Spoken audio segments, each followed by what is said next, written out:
Mahanadi சீரியலோட upcoming episode என்னன்னு பார்க்கலாம். இந்த யமுனா கிட்ட எப்படியாவது பேசி காவேரிக்கும் யமுனாவுக்கும் நடுவில் என்னதான் பெரிய பிரச்சனை போயிட்டு இருக்குன்னு தெரிஞ்சுக்கலான்னு பார்த்தா, இந்த யமுனா நான் சொல்ல வரதையே கேட்காம ஏதோ அவங்க அக்காவை விட்டு கொடுக்க மாட்டாலாம். என்னை பத்தி நல்லா தெரிஞ்சுக்கிட்டு நான் எதுக்கு யமுனா கிட்ட பேச போனேன்ற விஷயத்தையும் புரிஞ்சுக்கிட்டு உண்மையை சொல்லாம என்ன அங்கிருந்து அனுப்பிட்டாலே. இவங்க ரெண்டு பேரும் ஏதோ ஒரு விஷயத்துக்கு பெரிய பிரச்சனையை பண்ணிட்டு இருக்காங்க. ஆனா என்னன்னு தெரிய வரல. அப்படி மட்டும் தெரிஞ்சது இந்த காவேரிய உண்டிலன்னு பண்றது மட்டும் இல்லாம இந்த வீட்டை விட்டு ஈஸியா வெளியில அனுப்பிடலாமே. நான் இந்த வீட்டுக்கு வந்ததே இந்த காவேரியும் விஜயும் சந்தோஷமா ஒண்ணு சேர்ந்து வாழக்கூடாது, இந்த காவேரி ஒண்ணுமே இல்லாம அவ வீட்லயே போய் இருக்கணும், காவேரி அழுகிறத நான் சந்தோஷமா பார்க்கணும், அதுக்காக தானே தவிர்த்து இந்த அஜய் கூட சந்தோஷமா கல்யாண வாழ்க்கை வாழ்றதுக்காக வந்திருக்கேன். இந்த காவேரியவும் யமுனாவையும் ஏதாவது செஞ்சே ஆகணும். அக்கா தங்கச்சியை பிரிச்சு விட்டாதான் அவங்களுக்கு இடையில என்ன பிரச்சனை இருக்குன்னு தெரிய வரும். இப்ப என்கிட்ட உண்மையை சொல்லலைன்னா என்ன, மறுபடியும் மறுபடியும் இந்த யமுனாவை பின்தொடர்ந்தா கண்டிப்பா என்ன உண்மைன்றத நான் கண்டுபிடிச்சிருவேன் அப்படின்னு சொல்லி யோசிக்கிறாங்க ராகினி. இங்க கங்கா காவேரி கிட்ட இங்க என்ன நடந்துச்சுன்னு எனக்கு ஒழுங்கா விவரம் தெரியல, ஆனா யமுனா சொன்னதை வச்சு பார்க்கும்போது நீ யமுனா சொல்றதெல்லாம் பெருசா எடுத்துக்கவே செய்யாத, உன் வாழ்க்கையை பத்தி மட்டும் யோசி, நீயும் விஜயும் சந்தோஷமா வாழ்ந்துட்டு இருக்கீங்கன்ற எண்ணத்துல தான் அம்மாவும் பாட்டியும் கொஞ்சம் நிம்மதியா இருக்காங்க, அதனால உன்னோட வாழ்க்கையில நீ கவனம் செலுத்து, உன்னோட வாழ்க்கையை நல்லபடியா வாழ்ந்து காட்டு அப்படின்னு சொல்றாங்க. இங்கே காவேரி மனசில் யோசிக்கிறாங்க, என் வாழ்க்கையை நான் நல்லபடியாக வாழணும்னு ஆசைப்பட்டு தான் விஜயை கல்யாணம் பண்ணிக்கிட்டேன். ஆனாலும் அந்த வீட்டில் நான் இருக்கக்கூடாது, எப்படியாவது கான்ட்ராக்ட் முடிஞ்சதுக்கு அப்புறமா என்னை அந்த வீட்டை விட்டே அனுப்பணும்னு விஜய் நினைக்கிறாரு. இதுக்கப்புறமா நான் மட்டும் ஒன்று சேர்ந்து வாழணும்னு ஆசைப்பட்டு என்ன இருக்குது, விஜயும் அதை நினைக்கணும்ல. ஆனால் அவர் மனசில் நான் இல்லைன்னு மட்டும் எனக்கு நல்லாவே தெரியுது அப்படின்னு யோசனை பண்ணிட்டு தன்னுடைய வீட்டுக்கு கிளம்பி போயிடுறாங்க காவேரி. இங்கே ரூமுக்கு போன காவேரி விஜய்கிட்ட பேசாமல் அமைதியாக அவங்களுடைய வேலையை பார்த்துட்டு இருக்க உடனே விஜயும், என்ன காவேரி காலையில இருந்து மூஞ்ச தூக்கி வச்சுக்கிட்டு இருக்க, என்கிட்ட ஒழுங்கா பேசுறதும் இல்ல, நான் அப்படி பேசினாலும் நீ உனக்குள்ளேயே பேசிக்கிறியே தவிர்த்து அழுகிற கண் கலங்குற, என்கிட்ட சிரிச்சு பேச மாட்டேங்கிறியே, அப்படி என்னதான் பெருசா நடந்துருச்சு, உனக்கு என்னதான் பிரச்சனைன்னு என்கிட்ட சொல்லக்கூடாதா, ஏன் நான் உன் புருஷன் தானே, என்கிட்ட சொன்னாதான் என்னவா அப்படின்னு கேட்கிறாரு. உடனே காவேரி விஜயை பார்த்து முறைச்சுக்கிட்டே, நீங்க தாங்க பிரச்சனை, நிவின் கிட்ட என்னை பத்தி சொன்னீங்கல்ல அதுதான் பிரச்சனை, ஆனா செஞ்சதெல்லாம் செஞ்சுட்டு ஒண்ணுமே தெரியாத மாதிரி என்கிட்ட வந்து உனக்கு என்ன பிரச்சனை காவேரின்னு எவ்வளோ மெதுவா கேட்கிறாரு இந்த விஜய். இவரை போய் இத்தனை நாள் நம்பிட்டு இருந்தேன் பாரு, என்ன சொல்லணும், செய்யறது எல்லாத்தையும் செஞ்சுட்டு என்கிட்ட வந்து கேள்விக்கு மேல கேள்வி கேட்கிறாரு அப்படின்னு நினைச்ச காவேரி ரொம்ப கோவமா, எனக்கு எந்த பிரச்சனையும் இல்லைங்க, நான் ரொம்ப நிம்மதியா சந்தோஷமா இருக்கேன், அதான் உங்களை பத்தி நிறைய விஷயம் எனக்கு தெரிய வந்துருச்சுல, இனி நான் உஷாரா தான் இருப்பேன் அப்படின்னு சொல்லிட்டு என்னை தனியா விடுங்களேன், நீங்க இப்படி கேள்விக்கு மேல கேள்வி கேட்கறதுனால தான் மனசு வேதனைப்பட்டு இப்படி கண் கலங்கி உட்காந்துட்டு இருக்கேன், என்னை கொஞ்சம் தனியா விட்டுருங்க ப்ளீஸ் அப்படின்னு சொல்லிடுறாங்க. உடனே விஜயும், சரி காவேரி நீ கொஞ்சம் சாப்பிட்டு வந்து அப்புறமா ரெஸ்ட் எடு அப்படின்னு சொல்லிட்டு அங்கேருந்து போயிடுறாரு. உடனே காவேரி, எனக்கு வாழ்க்கையே இல்லைன்னு ஆக போகுது, இதில் சாப்பாடு ஒன்று தான் எனக்கு குறையா இருக்கா, எனக்கு எதுவுமே வேண்டாம், இப்படியே நிம்மதியாக இருந்துட வேண்டிதான் அப்படின்னு அங்கே அவங்களுக்குள்ளே நினைக்கும் போது இங்கே வெளியில் வந்த விஜய், என்ன இந்த காவேரிக்கு என்னதான் ஆச்சுன்னு தெரியல, 2-3 நாளாக காவேரி ரொம்ப சைலண்ட்டாக அமைதியாக என்கிட்ட பேசாமல் மூஞ்ச தூக்கி வச்சுக்கிட்டு எப்போ பார்த்தாலும் அழுதுகிட்டே இருக்கா, இதை பற்றி யோசிக்கிறானும் தெரியல, அவளுக்கு என்ன பிரச்சனை இருக்கணும் தெரியல, அவங்க அக்கா தங்கச்சின்னு எல்லார்கிட்டையும் பேச போறா, ஆனா என்கிட்ட மட்டும் ஒழுங்கா பேச மாட்டேங்கிறாளே, என்ன விஷயம்னு கேட்டாலும் பதில் பேச மாட்டேங்கிறா. காவேரி விருப்பப்பட்ட மாதிரி ஏதாவது செஞ்சு அவளோட மனசுல இருக்க எல்லா கவலையும் போக்கணும், அது மட்டும் இல்ல காவேரி மறுபடியும் எப்பயும் போல என்கிட்ட சிரிச்சு பேசணும், காவேரி கூட ஒன்று சேர்ந்து நான் வாழணும், காவேரியோட பிறந்த நாளையில நான் கொடுக்க போற பெரிய சர்ப்ரைஸ் மூலமா காவேரி கண்டிப்பா சந்தோஷப்பட தான் போறா, அவ எதிர்பார்த்த மாதிரியே அந்த பெரிய வில்லாவையும் நான் புக் பண்ணிட்டேன், அந்த டாக்குமெண்ட் எல்லாத்தையும் காவேரி கிட்ட கொடுத்தா வில்லாவே காவேரியோட பேர்ல தான் இருக்குன்னு தெரிஞ்சுக்கிட்டு நான் காவேரி மேல எவ்வளவு அன்பு வச்சிருக்கேன்ற விஷயத்தையும் அவ புரிஞ்சுப்பா. என் மனசுல இருக்க எல்லாத்தையுமே காவேரி கிட்ட சொல்லி காவேரியை என்னை ஏத்துக்க வைக்கணும், அது மட்டும் இல்லாம அந்த அக்ரிமெண்ட் கல்யாணம்லாம் ஒண்ணுமே இல்லை, கடைசி வரைக்கும் காவேரி என் கூட தான் இருக்கணும்ன்ற விஷயத்தையும் நான் சொல்ல போறேன் அப்படின்னு ரொம்ப சந்தோஷத்துல இருக்காரு விஜய். இங்க காவேரிக்கே தெரியாம ரொம்ப கிராண்டா அவங்களோட பிறந்தநாள் ஏற்பாடெல்லாம் செஞ்சிட்டு இருக்காங்க. இந்த விஷயம் காவேரிக்கு தெரியக்கூடாது, ஆனா காவேரி ரொம்ப சர்ப்ரைஸ் ஆகணும் அப்படின்னு சொல்லிட்டு காவேரி எதிர்பார்க்காத அளவு ரொம்ப அழகா அந்த எல்லாத்தையுமே வடிவமைச்சிட்டு இருக்காரு. அந்த சமயம் தாத்தா கிட்டேயும், தாத்தா நான் ஏற்கனவே சொன்ன மாதிரி காவேரியோட பிறந்த நாளைக்கு நீங்க எல்லாருமே வரணும், நீங்கள் வந்தால் தான் காவேரிக்கு அது ஒரு பெரிய சர்ப்ரைஸாக இருக்கும், அது மட்டும் இல்லை எப்பயுமே காவேரி ரொம்ப சோகமாக இருக்கா, மனசில் ஏதோ ஒன்று நினச்சிட்டு இருக்கா, என்னன்னு கேட்டால் சொல்லவும் மாட்டேங்கிறா, முன்ன மாதிரி காவேரி சந்தோஷமாக என்கிட்ட பேசுறதும் இல்லை, சிரிச்சு என்கிட்ட பேசி ரொம்ப நாள் ஆகுது தாத்தா, நீங்கள் காவேரியோட பிறந்த நாளைக்கு கண்டிப்பாக வரணும் அப்படின்னு சொல்லி கூப்பிட்றாரு விஜய். அதுக்கு தாத்தாவும், நீ எதுக்கும் கவலைப்படாத விஜய், காவேரி ரொம்ப நல்ல பொண்ணு. அவளோட நல்ல மனசை நீ புரிஞ்சுக்கிட்டல்ல, அதுவே போதும். நீங்க 2 பேரும் கண்டிப்பா ஒண்ணு சேர்ந்து சந்தோஷமா வாழ தான் போறீங்க. உன்னோட வாழ்க்கை என்ன ஆகுமோன்னு நான் இத்தனை நாளும் யோசிச்சிருக்கேன். ஆனா காவேரி உன்னோட வாழ்க்கையில வந்ததுக்கு அப்புறமா தான் நீ இவ்ளோ சந்தோஷமா உன்னுடைய வேலையெல்லாம் சரிவர செஞ்சுட்டு இருக்க. காவேரி இல்லைன்னு வையி, உன்னோட வாழ்க்கையில நீ ஒண்ணுமே இல்லாம ஆயிரும். அதனால காவேரி உனக்கு கிடைச்ச வரம். அவளை எப்பயுமே நீ பக்கத்திலேயே வச்சு அழகு பார்க்கணும் விஜய் அப்படின்னு சொல்றாரு. உடனே விஜயும் சிரிச்சுக்கிட்டே, இது எல்லாத்தையும் நான் புரிஞ்சுக்கிட்டேன். காவேரியோட நல்ல மனசை தெரிஞ்சுக்கிட்டு தான் தாத்தா காவேரிக்கு ஏதாவது பெரிய சர்ப்ரைஸ் செய்யணும்னு அவளுக்காகவே ஒரு வில்லாலாம் வாங்கியிருக்கேன்னு சொன்னேன்ல, அந்த வில்லாவையும் காவேரியோட பேர்லயே புக் பண்ணியிருக்கேன். அதுக்குண்டான டாக்குமெண்ட்ஸ் எல்லாம் இதுல இருக்கு தாத்தா அப்படின்னு தாத்தா கிட்ட காமிக்கிறாரு விஜய். தாத்தாவும் இப்படி விஜய் மாறி காவேரிக்காக எல்லாத்தையும் செய்யணும்னு நினைக்கிறானே, இவங்க 2 பேரும் சந்தோஷமா இருக்கணும் அப்படின்னு மனசுலயே வாழ்த்துறாரு. இங்க எப்பயும் போல காவேரி கிளம்பி ஆஃபீஸ்க்கு போறாங்க.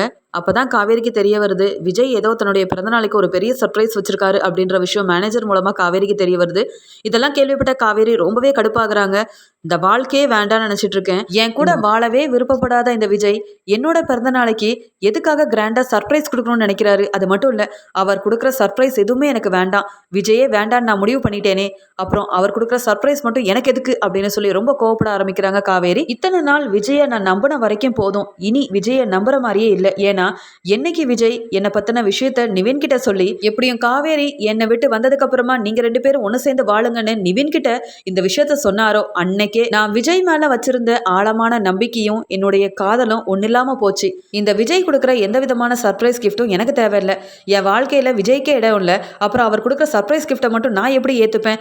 ஒன்றும் தேவையில்லைன்னு சொல்லிட வேண்டிதான் அப்படின்னு நினைச்ச காவேரி, எனக்கு இந்த பிறந்தநாளே வேண்டாம், எதுக்கு பிறந்தேன் எதுக்கு வாழ்ந்துட்டு இருக்கேன்னு எனக்கு தெரியாம இருக்கு. அப்படி இருக்கும்போது இவர் என்னவோ என்னுடைய புருஷ மாதிரி உரிமை எடுத்துக்கிட்டு எனக்காக எதுக்கு இதெல்லாம் செய்யணும்? பேசாம இந்த எல்லா விஷயத்தையும் விஜய் கிட்ட நேரடியாவே சொல்லிட வேண்டியதான். எனக்காக சர்ப்ரைஸ் கிஃப்ட்னு விஜய் என் முன்னாடி வந்து நின்னா நான் அவரை சும்மா விட போறதே இல்லை. என்னை ஏமாத்துறது மட்டும் இல்லாம இப்ப எல்லாரும் முன்னாடியும் நடிக்கிறதுக்காக எனக்கு பிறந்தநாளெல்லாம் பெருசா வேற கொண்டாடணும்னு நினைக்கிறாரா? அதை நடக்க நான் விடவே மாட்டேன். எனக்கு இந்த பிறந்தநாள் செலிப்ரேஷனே வேண்டாம் அப்படின்ற மாதிரி ரொம்ப கோபமா யோசிக்கிறாங்க காவேரி. இன்னொரு பக்கம் விஜய் காவேரி என்ன நினைக்கிறாங்க அப்படின்றத தெரிஞ்சுக்காம, நான் காவேரி கிட்ட அவளோட பிறந்த நாளைக்கு எப்படி ப்ரப்போஸ் செய்யறது? பேசாம ரோஸ் எல்லாம் கொடுத்து ப்ரப்போஸ் பண்ணிடலாமா? இல்லைனா காவேரி ஆசைப்பட்ட அந்த வில்லாவோட டாக்குமெண்ட்டை காவேரி கிட்ட கொடுத்து பேசாம ப்ரப்போஸ் பண்ணுவோமா? என்ன பண்ணேன்னு தெரியலையே. என்ன செஞ்சாலும் காவேரி சந்தோஷப்படணும், என்னை மனசார ஏத்துக்கணும், நான் காவேரி கூட தான் வாழ போறேன்றது காவேரிக்கு புரியணும். இனி அந்த கான்ட்ராக்ட் கல்யாணத்தை பத்தி 2 பேரும் பேசவே கூடாது. வாழ்நாள் முழுக்க உன் கூடவே உன் பக்கத்திலேயே இருக்கணும் காவேரி அப்படின்னு என் மனசுல இருக்க எல்லாத்தையுமே காவேரிக்கு ஒன்னொன்னா புரிய வைக்கணும். எப்படி ப்ரப்போஸ் பண்றது அப்படின்னு யோசனை பண்ணிட்டு இருக்காரு விஜய். இங்க காவேரியோட பிறந்த நாளைக்கு அவங்களோட அம்மா அக்கா தங்கச்சிங்கன்னு எல்லாருமே காவேரிக்கு விஷ் பண்றாங்க. நீ சந்தோஷமா வாழணும், விஜய் கூட 100 வருஷம் வாழணும் அப்படின்னு சொல்ல இங்க கண் கலங்கிக்கிட்டே காவேரி, நானும் அதை தான் ஆசைப்படுறேன், ஆனா நடக்குமான்னு தெரியலையே அப்படின்னு நிக்கிறாங்க. இங்க பாட்டி காலில் விழுந்து காவேரி ஆசீர்வாதம் வாங்குறாங்க. இத்தனை நாள் இதுக்காக தான் நான் காத்துட்டு இருந்தேன். இன்னைக்கு காவேரியோட பிறந்தநாள், என் மனசுல இருக்கிறத சொல்லி ஆகணுமே. காவேரியை தனியா எங்கேயாவது கூப்பிட்டு போய் பெரிய செலிப்ரேஷன் வைக்கணும். அது மட்டும் இல்ல, முதல்ல நான் லவ் ப்ரப்போஸ் பண்ணி என் மனசுல இருக்க எல்லாத்தையுமே காவேரிக்கு சொல்லணும் அப்படின்னு ரொம்ப ஆசையா காவேரியை பார்க்கறதுக்காக ஓடோடி போறாரு விஜய். இங்க விஜயை பார்த்தா காவேரி எப்பயும் போல கண் கலங்கிக்கிட்டே அமைதியா ரூம்குள்ள போக, உடனே விஜய் காவேரி கிட்ட, காவேரி என்ன காவேரி, இன்னைக்கு உன்னோட பிறந்த நாள், நான் தான் முதல்ல உனக்கு வாழ்த்து தெரிவிக்கணும்னு எவ்வளோ வெயிட் பண்ணிட்டு இருந்தேன். ஆனா நீ என்னடானா உன் அம்மா அக்கா தங்கச்சிங்கன்னு எல்லாரையும் பார்க்க போயிட்ட. ஏன் காவேரி, நான் உனக்கு விஷ் பண்ணக்கூடாதா? உன் பிறந்த நாளைக்கு நான் வாழ்த்து சொல்லக்கூடாதா அப்படின்னு கேட்க, உடனே காவேரி, என்னோட பிறந்த நாளைக்கு நீங்க எதுக்கு வாழ்த்து தெரிவிக்கணும்? உங்களுக்கும் எனக்கும் என்ன சம்மந்தம் இருக்கு? கான்ட்ராக்ட் கல்யாணத்தின் மூலமா தானே 2 பேரும் இந்த வீட்டில் வாழ்ந்துட்டு இருக்கோம். மற்றவங்க முன்னாடி தான் சந்தோஷமா வாழணுமே தவிர்த்து நீங்களும் நானும் நிஜமான பொண்டாட்டியும் புருஷனும் கிடையாதே. அப்படி இருக்கும்போது என் மேலே எதுக்கு இவ்வளோ அக்கறை எடுத்துக்கிறீங்க? உங்கள் வாழ்த்தும் தேவையில்ல, நீங்களும் தேவையில்ல அப்படின்னு சொல்லிடுறாங்க காவேரி. காவேரி இப்படி சொன்ன உடனே அவ்வளோ சந்தோஷமா இருந்த விஜயோட முகமே வாடி போயிருது. நான் என்னெல்லாம் மனசுல நினச்சிக்கிட்டு இவ்வளோ ஆசையாக காவேரியை பார்க்க வந்தேன், ஆனால் காவேரி இப்படி சொல்லிட்டாலே, எனக்கும் காவேரிக்கும் எதுவும் இல்லைன்னு நினைக்கிறாளா? என்ன ஆனாலும் சரி, இன்னைக்கு காவேரிக்கு என் மனசுல உள்ள காதலை புரிய வச்சே ஆகணும் அப்படின்னு முடிவெடுக்கிறாரு விஜய். காவேரி ஓரமா போய் உட்காந்துக்கிறாங்க. விஜய் பக்கத்துல வர வர தள்ளி தள்ளி போறாங்க. உடனே விஜய், என்ன காவேரி, கொஞ்சம் ஓவரா தான் பண்ணிட்டு இருக்க.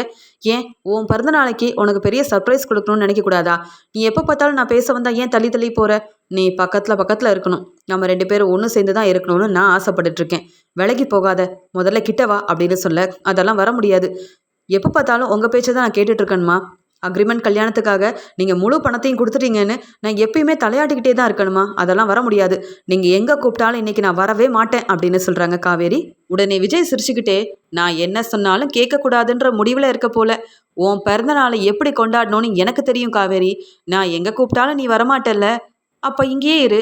நான் உன் பிறந்த நாளை எப்படி கொண்டாடுறேன்னு பாரு அப்படின்னு சொல்ல, இப்படி விஜய் சொன்னதை கேட்டு ரொம்ப ஆச்சரியமாக பார்க்குறாங்க காவேரி. எங்கேயும் வரமாட்டேன்னு சொல்கிறேன், ஆனால் என் பிறந்தநாளை கொண்டாட போகிறாரா? அது எப்படி முடியும் அப்படின்னு சொல்லி பார்க்குறாங்க. இங்கே காவேரியோட கண்களை மூடின விஜய் காவேரி கிட்ட தான் மனசில் இருக்க எல்லாத்தையுமே பேச ஆரம்பிக்கிறாரு. காவேரி, நீ இல்லைன்னா எனக்கு ஒன்றுமே இல்லை, என் வாழ்க்கையே இல்லை காவேரி. நீ என்னை பற்றி என்ன நினச்சாலும் பரவாயில்ல. நான் உன்கிட்ட பொய் சொல்கிறேன், உன்னை ஏமாத்துறேன், இல்லை மற்றவங்க முன்னாடி நான் நடிச்சிட்ருக்கேன்னு உன் மனசில் நீ என்னை பற்றி என்ன நினச்சாலும் பரவாயில்ல. நான் உனக்காக மட்டும்தான் வாழ்ந்துட்டுருக்கேன். என் மனசில் நீ மட்டும்தான் இருக்க. உன்னை விட்டுட்டு என்னால் வாழவே முடியாது. அது மட்டும்தான் நிஜம். இதை நீ நம்பினாலும் நம்பலனாலும் இதுதான் உண்மை. அது மட்டும் இல்லை, நான் உன்னை மனசார விரும்புகிற காவேரி. நீ என்னோட பொண்டாட்டி. உன்னை யாருக்கும் என்னால் விட்டு கொடுக்கவே முடியாது. நான் கஷ்டப்படுற நேரத்தில் நீ எனக்கு தோள் கொடுக்கணும்னு ஆசைப்பட்றேன். நீ என்னோட பொண்டாட்டியாக இருக்கணும், உன் மடியில் படுத்து தூங்கணும்னு ஆசைப்பட்றேன் காவேரி. அது மட்டும் இல்லாமல் என் மனசெல்லாம் நீ மட்டும்தான் இருக்க காவேரி. உன்னோட நினைவுகள் மட்டும்தான் நிரம்பி இருக்குது. நீ என்கிட்ட பேசாமல் என் மூஞ்ச தூக்கிக்கிட்டு நீ பாட்டுக்கு போகிறதெல்லாம் பார்க்கும்போது எனக்கு அவ்வளோ கஷ்டமாக இருக்குது. நீ எப்பயும் போல் என்கிட்ட பாசமாக பேசி சிரிக்கணும். என் காவேரியோட முகத்தில் சிரிப்பை மட்டும்தான் பார்க்கணும். வர வர நீ என்கிட்ட சிரித்து பேசுகிறதும் இல்லை. நான் பேச வந்தால் நீ பாட்டுக்கு எந்திரிச்சு போயிடுற. இந்த மாதிரிலாம் நீ செய்யும்போது எவ்வளோ வருத்தப்படுறேன் தெரியுமா? ஏன்னா என் பொண்டாட்டி என்கிட்ட பேசணும் சிரிக்கணும்னு நான் ஆசைப்படுறதுல எந்த விதமான தப்பும் இல்லையே. நீ என்னோட பொண்டாட்டின்ற உரிமையில தான் உனக்காக எல்லாத்தையும் செய்யணும், உன்னை சந்தோஷமாக பார்த்துக்கணும்னு நான் நினைக்கிறேன். ஆனால் நீ என்னை விட்டு விலகி விலகி போயிட்டுருக்க. அப்படி செய்யாத காவேரி. நீ என்னைக்கு என்னை விட்டு விலகி போகணும்னு நினைக்கிறியோ அப்படி நீ செஞ்சா அதுக்கப்புறமா நீ என்னை பார்க்கவே முடியாத இடத்துக்கு நான் போயிடுவேன் காவேரி அப்படின்னு சொல்ல, இங்கே காவேரியோட கண்ணில் இருந்து கண்ணீராக வருது. இங்கே விஜய் புரிஞ்சுக்கிறாங்க, காவேரி மனசால என்னை விரும்புகிறா, ஆனால் ஏதோ ஒரு பிரச்சனை அவளை தடுக்குது, என்னையும் அவளையும் ஒன்று சேரவே விடாமல் பண்ணுது. அது என்னன்னு தான் தெரியல அப்படின்னு நினச்ச விஜய் இங்கே காவேரிக்கு முத்தம் கொடுத்து தான் மனசில் இருக்க எல்லாத்தையுமே சொல்லி, அது மட்டும் இல்லாமல் நீ இல்லாத வாழ்க்கையை என்னால் நினச்சி கூட பார்க்க முடியாது காவேரி. நீ என் கூடயே இருக்கணும், எப்பயும் என் கூட இருக்கணும். நீ மட்டும்தான் எனக்கு வேணும், நீ மட்டும்தான் என்னோட வாழ்க்கையே அப்படின்னு சொல்லி பேசுறாரு. அது மட்டும் இல்ல காவேரி, நான் ஏதாவது தப்பு செஞ்சிருந்தா கூட என்னை மன்னிச்சிரு. என்ன ஏதுன்னு தெரியல, என்னை நீ பேச விட மாட்டேங்கிற, என்கிட்ட பேசவும் மாட்டேங்கிற.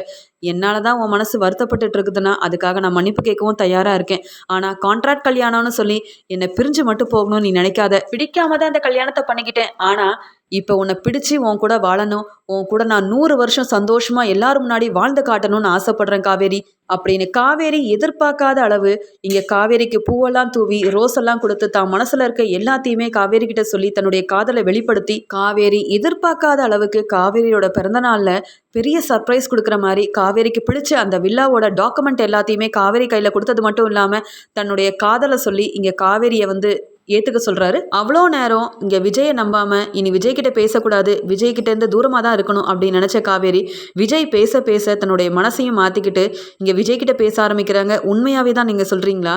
என்ன உங்கள் மனைவியை ஏற்றுக்கிட்டீங்களா? அப்போ கான்ட்ராக்ட் முடிஞ்சதுக்கப்புறமா என்னை இந்த வீட்டை விட்டு வெளியில் அனுப்ப மாட்டீங்கல்ல?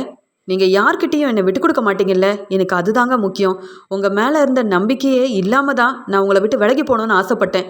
ஆனால் நீங்கள் பேசின பேச்சால் என் மனசெல்லாம் உருகி போச்சு. ஏன்னா நான் நினச்சது எல்லாத்தையும் நீங்கள் பேசிட்டீங்க. நான் உங்கள் மேலே வச்சுருந்த அன்பை நீங்கள் வெளிப்படுத்திட்டீங்க. நீங்கள் என்னுடைய பிறந்த நாளைக்கு கொடுத்த எந்த விதமான பரிசும் எனக்கு வேண்டவே வேண்டாம். விலை உயர்ந்த பரிசாக இருந்தாலும் எனக்கு வேண்டாம்.